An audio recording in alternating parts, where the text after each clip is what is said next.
Assalamualaikum warahmatullahi wabarakatuh. Perkenalkan, nama saya Saidati Elida dengan NIM 23101251 245 dari kelas 1D PGSD. Hari ini saya akan menjelaskan tentang semua materi Pancasila dengan dosen pengampu Bapak Dr. Haji Metroyadi SHMPD dan Bapak Zain Ahmad Fauzi MPD. Sekarang saya berada di wilayah Universitas Lambung Mangkurat, lebih tepatnya di ruangan 2.6 PGSD. Baik, di sini saya akan menjelaskan tentang Pancasila dalam konteks sejarah perjuangan bangsa Indonesia. Pengertian Pancasila secara etimologi. Pancasila berasal dari bahasa Sanskerta, yaitu panca yang berarti 5, sedangkan sila yang bermakna dasar. Dapat diartikan pula satuan tingkah laku yang penting. Pengertian Pancasila secara histori. Pada tanggal 1 Juni 1945 diadakan sidang BPUPKI pertama yang membahas mengenai calon rumusan dasar negara Indonesia. Insinyur Soekarno tampil mengajukan sebuah nama, yaitu Pancasila, yang bermakna 5 dasar. Pengertian Pancasila secara terminologi. Pada tanggal 18 Agustus 1945, PPKI mengadakan sidang yang menghasilkan Undang-Undang Dasar 1945 dan berbagai usulan rumusan Pancasila. Rumusan Pancasila yang sah secara konstitusional adalah sebagaimana tercantum di pembukaan Undang-Undang Dasar 1945. Nilai-nilai Pancasila sudah ada sejak zaman Kerajaan Kutai, Kerajaan Sriwijaya, zaman Kerajaan sebelum Majapahit, Kerajaan Majapahit, zaman penjajahan, zaman kebangkitan nasional, dan zaman penjajahan Jepang. Proses perumusan Pancasila. Yang pertama yaitu sidang BPUPKI. Sidang BPUPKI dilaksanakan selama 4 hari berturut-turut. Adapun yang menyampaikan usulannya adalah Muhammad Yamin, Dr. Supomo, dan Insinyur Soekarno. Sidang kedua BPUPKI. Sidang kedua BPUPKI ini membahas tentang agenda rancangan Undang-Undang Dasar, rancangan bentuk negara, wilayah negara, dan kewarganegaraan, susunan pemerintahan dan federalisme, proklamasi kemerdekaan, dan sidang PPKI. Sidang PPKI yang pertama membahas tentang pengesahan Undang-Undang Dasar dan memilih presiden dan wakil presiden yang pertama kali. Sidang yang kedua yaitu membahas tentang daerah provinsi untuk sementara waktu kedudukannya dan diteruskan sampai ke sekarang. Yang sidang ketiga yaitu keputusan yang dihasilkan terdiri atas 8 pasal, salah satunya yaitu pada pasal 2 dibentuknya suatu badan yang disebut Badan Keamanan Rakyat. Sidang keempat yaitu pada sidang ini membahas tentang Komite Nasional Partai Nasional Indonesia yang berkedudukan di Jakarta. Pancasila pada masa setelah reformasi. Pada awal kemerdekaan, penerapan Pancasila sebagai dasar negara yang disahkan oleh PPKI tidak berjalan mulus. Banyak sekali tantangan yang dihadapi, seperti banyaknya oknum yang ingin menggantikan Pancasila sebagai ideologi negara. Pancasila pada masa setelah reformasi. Tujuan utama reformasi adalah untuk menanggulangi atau mengatasi dan menghilangkan krisis jangka panjang. Ini diselenggarakan di bidang kehidupan melalui pengurangan secara bertahap dan berkelanjutan, serta menata kembali sistem ketatanegaraan Republik Indonesia yang telah hancur untuk mencapai kondisi yang lebih baik menjadi Indonesia baru.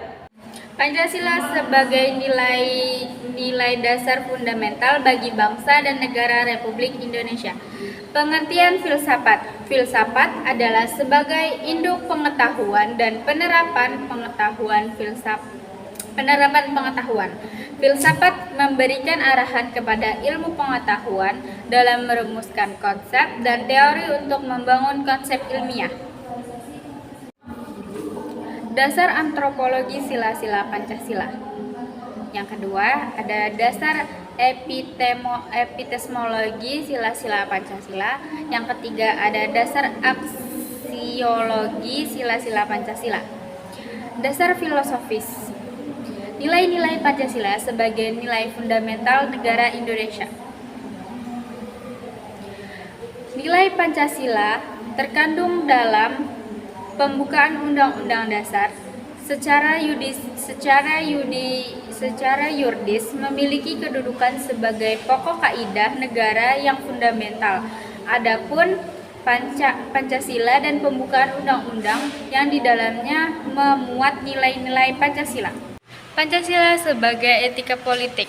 Walaupun nilai memiliki sifat abstrak yang artinya tidak dapat diamati melalui indera manusia, namun dalam realisasinya nilai berkaitan dengan tingkah laku atau segala aspek kehidupan manusia yang bersifat nyata. Nilai dasar merupakan cita-cita atau tujuan yang bersifat universal atau menyeluruh. Hierarki nilai ialah serangkaian nilai baik yang lebih tinggi maupun lebih rendah, di mana susunan moral dan ideologi diri agar nilai menjadi lebih berguna dan menentukan sikap dan tingkah laku manusia, maka perlu lebih dikontrolisasi lagi, lebih objektif sehingga memudahkan manusia untuk menjabarkan dalam tingkah laku secara konkret. Maka wujud yang lebih konkret dari nilai tersebut adalah merupakan suatu norma. Etika politik adalah filsafat moral tentang politisi kehidupan manusia. Dengan demikian, etika politik mempertanyakan tanggung jawab dan kewajiban manusia sebagai manusia dan bukan hanya sebagai warga negara terhadap negara, hukum yang berlaku, dan lain sebagainya. Pancasila sebagai ideologi nasional. Pengertian asal mula Pancasila. Sejarah singkat lahirnya Pancasila bermula dari peristiwa dalam sidang Badan Penyelidik Usaha-Usaha Persiapan Kemerdekaan atau BPUPKI. Dari sidang BPUPKI tersebut yang kemudian pada 1 Juni 1945 lahirlah Pancasila yang menjadi dasar negara Indonesia. Asal mula langsung. Asal mula pembukaan Pancasila secara langsung. Proses terbentuknya Pancasila secara langsung diulas lengkap oleh Natonologi atau perinciannya yang mengatakan bahwa secara langsung Pancasila terbentuk atas dasar-dasar sebagai berikut. Yang B, asal mula Pancasila secara tidak langsung. Asal mula pembentukan Pancasila secara tidak langsung. Sedangkan untuk pembentukan Pancasila secara tidak langsung, hakikatnya selalu berasal dari nilai ketuhanan, nilai kemanusiaan, nilai persatuan, nilai kerakyatan, dan nilai keadilan yang telah ada dan tercermin dalam kehidupan sehari-hari. Yang C, bangsa Indonesia berpancasila dalam tri prakara. Kedudukan dan fungsi Pancasila. Pancasila sebagai pandangan hidup bangsa Pancasila. Pancasila sebagai dasar negara. Pancasila sebagai ideologi bangsa dan negara tertutup. Ideologi terbuka merupakan bentuk ideologi yang tidak dimutlakan dan terlahir dari hasil kesepakatan masyarakat. Pancasila sebagai ideologi terbuka senantiasa berkembang seiring dengan perkembangan aspirasi, pemikiran, dan akselerasi dari masyarakat. Ideologi tertutup adalah pada suatu sistem filsafat dan merupakan pelaksanaan sistem filsafat atas dasar asas teoris, maka tidak mungkin suatu bangsa mengatur dan melaksanakan sistem ideologi yang tidak bersumber pada filsafat hidup atau filsafat negara mereka sendiri. Makna ideologi bangsa dan negara. Ideologi Pancasila dan Negara Pancasila. Ideologi Pancasila adalah suatu pandangan hidup atau sistem nilai dasar yang menjadikan landasan bagi negara dan seluruh bangsa Indonesia. Hal ini diakui sebagai ideologi negara resmi Indonesia dan tercantum dalam pembukaan Undang-Undang Dasar Negara Pancasila, yaitu negara yang berdasarkan Pancasila. Selanjutnya, istilah Pancasila digunakan untuk menandai tokoh yang perlu. Pancasila sebagai ideologi yang reformatif dan dinamis dan terbuka. Pancasila ideologi terbuka berarti Pancasila dapat menerima dan mengembangkan pemikiran baru dari luar, dapat berinteraksi dengan perkembangan atau perubahan zaman dan lingkungannya. Pancasila sebagai persatuan. Paham negara persatuan merupakan kesatuan unsur-unsur yang membentuk berupa rakyat, wilayah, dan kedaulatan pemerintah. Paham negara kebangsaan. Paham negara kebangsaan adalah suatu pemahaman akan arti rasa cinta negara dan kesetiaan dalam kehidupan bernegara dan berbangsa. Nasional juga dapat dikatakan sebagai nasionalisme. Paham negara integralis. Dalam pengertian ini, paham negara integralis tidak memihak kepada yang kuat, tidak mengenal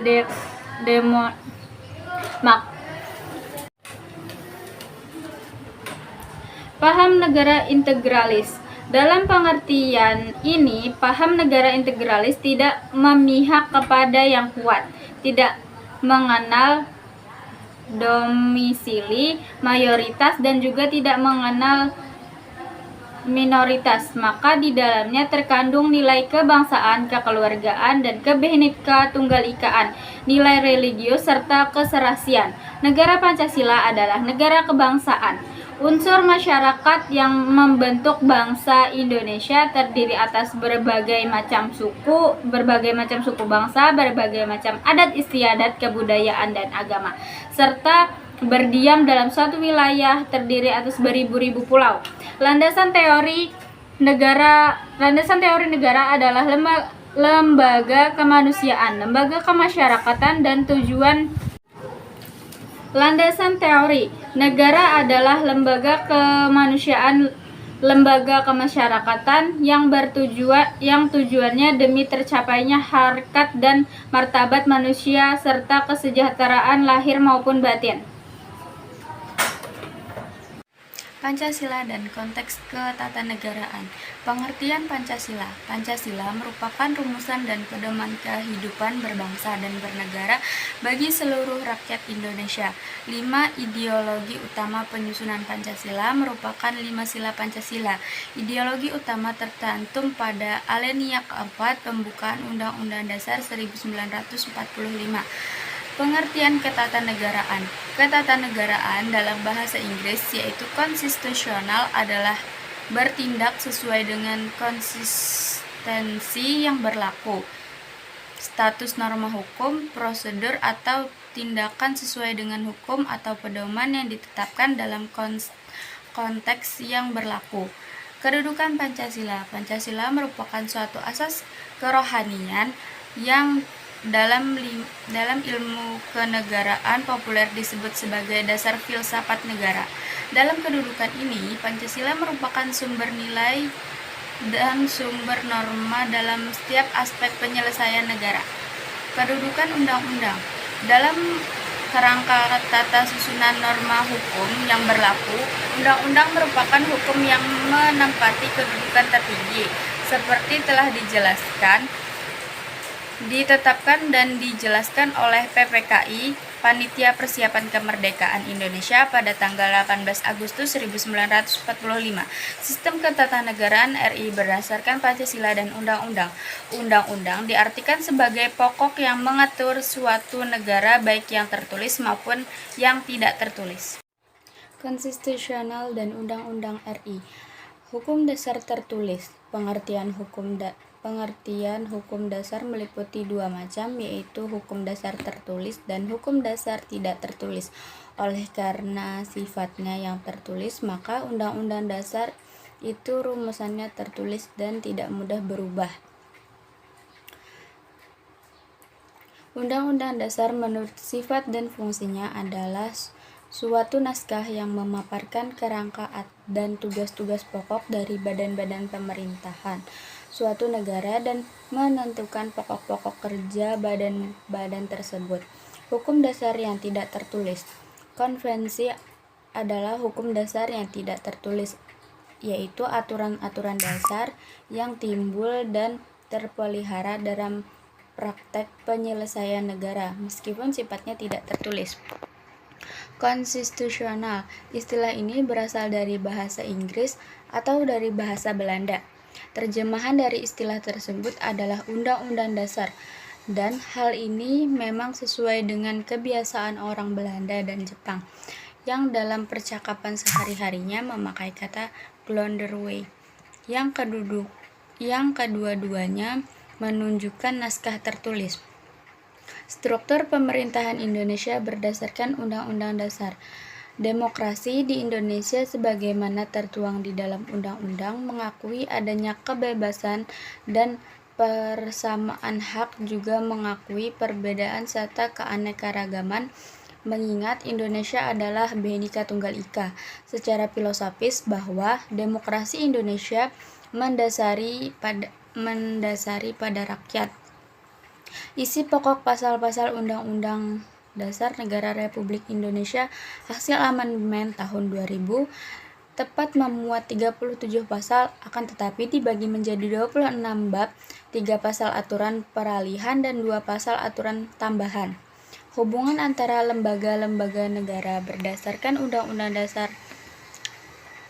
Pemerintahan Republik Indonesia berdasarkan Undang-Undang Dasar dikatakan menganut sistem perdensis. Hak-hak asasi manusia menurut Undang-Undang. Struktur pemerintahan Indonesia berdasarkan Undang-Undang. Demokrasi Indonesia merupakan sistem pemerintahan dari rakyat, dalam arti rakyat sebagai asal mula kekuasaan negara, sehingga rakyat harus ikut serta dalam pemerintahan untuk mewujudkan suatu cita-citanya. Lembaga negara menurut Undang-Undang Dasar.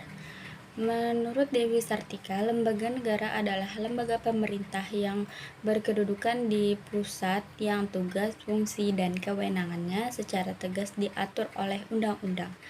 Lembaga tersebut terbagi menjadi lembaga eksekutif, legislatif, dan yudikatif. Struktur lembaga sebelum diamandemen. MPR sebelum diamandemen merupakan lembaga tertinggi negara yang memiliki kekuasaan tidak terbatas. DPR sebelum diamandemen, lembaga perwakilan rakyat yang tidak bisa dibubarkan oleh presiden. MA, kekuasaan kehakiman hanya dijalankan oleh Mahkamah Agung. BPK, berwenang mengawasi dan memeriksa pengelolaan keuangan negara. DPA berfungsi memberikan masukan atau pertimbangan kepada presiden. Struktur lembaga sesudah diamandemen. Sesudah diamandemen, kedudukan tertinggi dalam pemerintahan dipegang oleh Undang-Undang Dasar 1945. MPR setelah diamandemen, kedudukan MPR menjadi setara dengan lembaga negara lainnya di bawah undang-undang.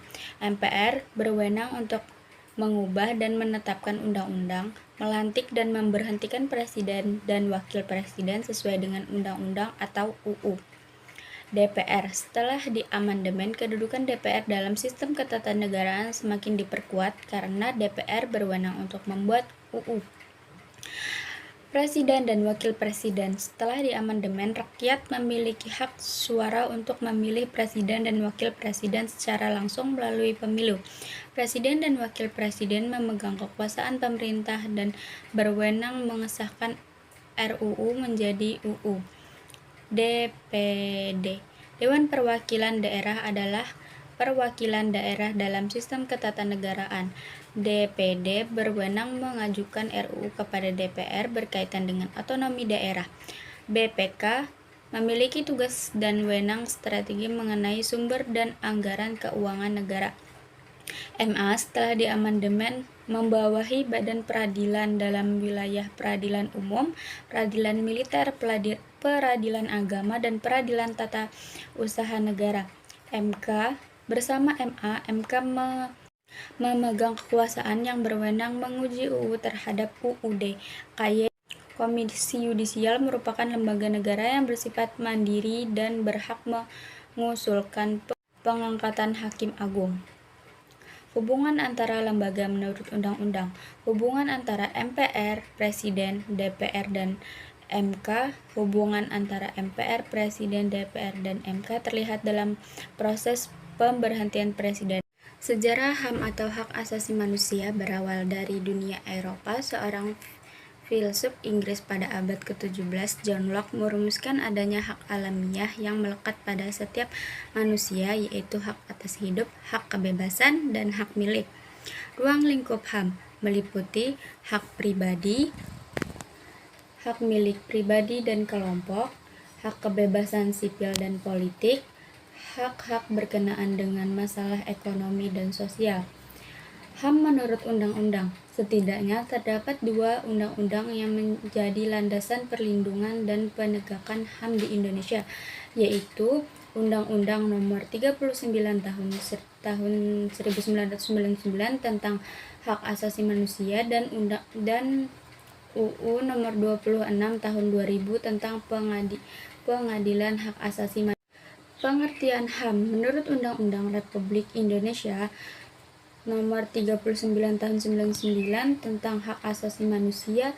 Yang dimaksud dengan hak asasi manusia adalah seperangkat hak yang melekat pada hakikat dan keberadaan manusia sebagai makhluk Tuhan yang Maha Esa dan merupakan anugerah yang wajib dihormati, dijunjung tinggi, dan dilindungi oleh negara, hukum, pemerintah, dan setiap orang demi kehormatan serta perlindungan harkat dan martabat manusia. Tujuan HAM adalah melindungi hak manusia untuk hidup dengan harga diri yang meliputi hak untuk hidup, hak atas kebebasan, dan hak keamanan.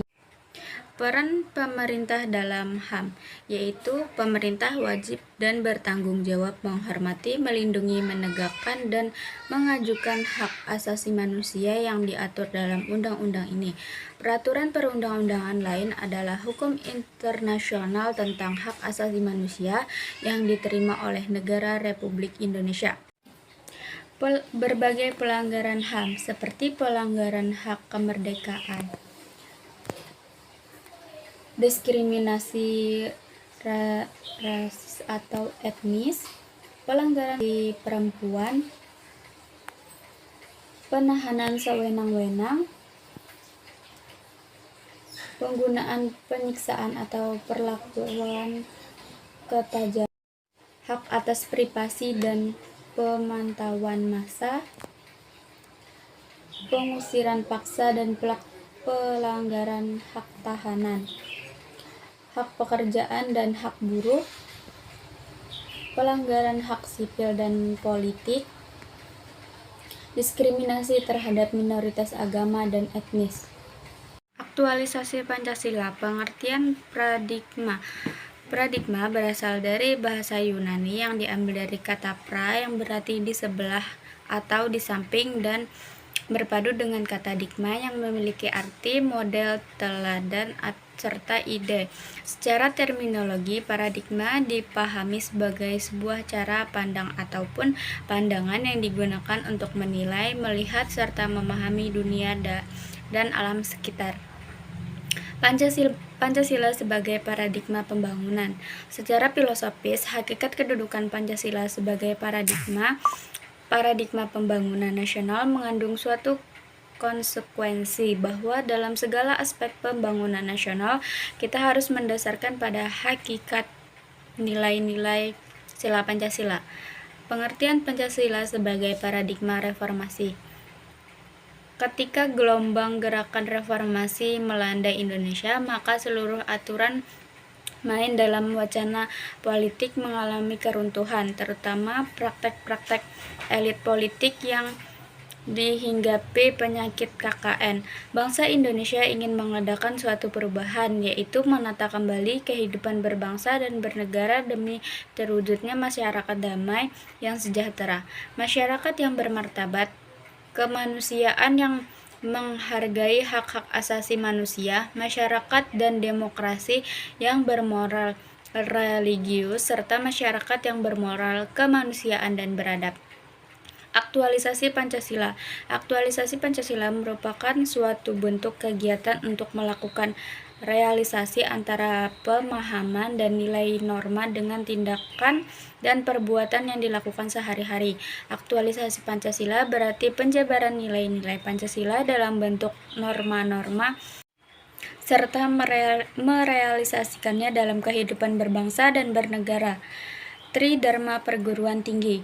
Pendidikan tertinggi sebagai institut dalam masyarakat bukanlah merupakan menara gading yang jauh dari kepentingan masyarakat, melainkan senantiasa mengembangkan dan mengabdi kepada masyarakat. Maka menurut PP nomor 6 tahun 1999 bahwa perguruan tinggi memiliki 3 tugas pokok yang disebut Tridharma Perguruan Tinggi, yaitu meliputi pendidikan tinggi, penelitian, pengabdian kepada masyarakat.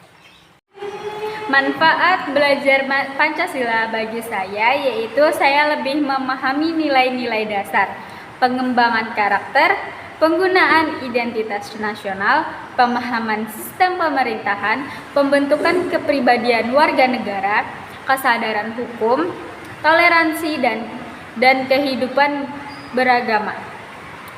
Oleh karena itu, bukan hanya sebagai kewajiban bagi warga negara, tetapi juga sebagai sarana untuk membentuk sikap dan perilaku positif dalam kehidupan sehari-hari.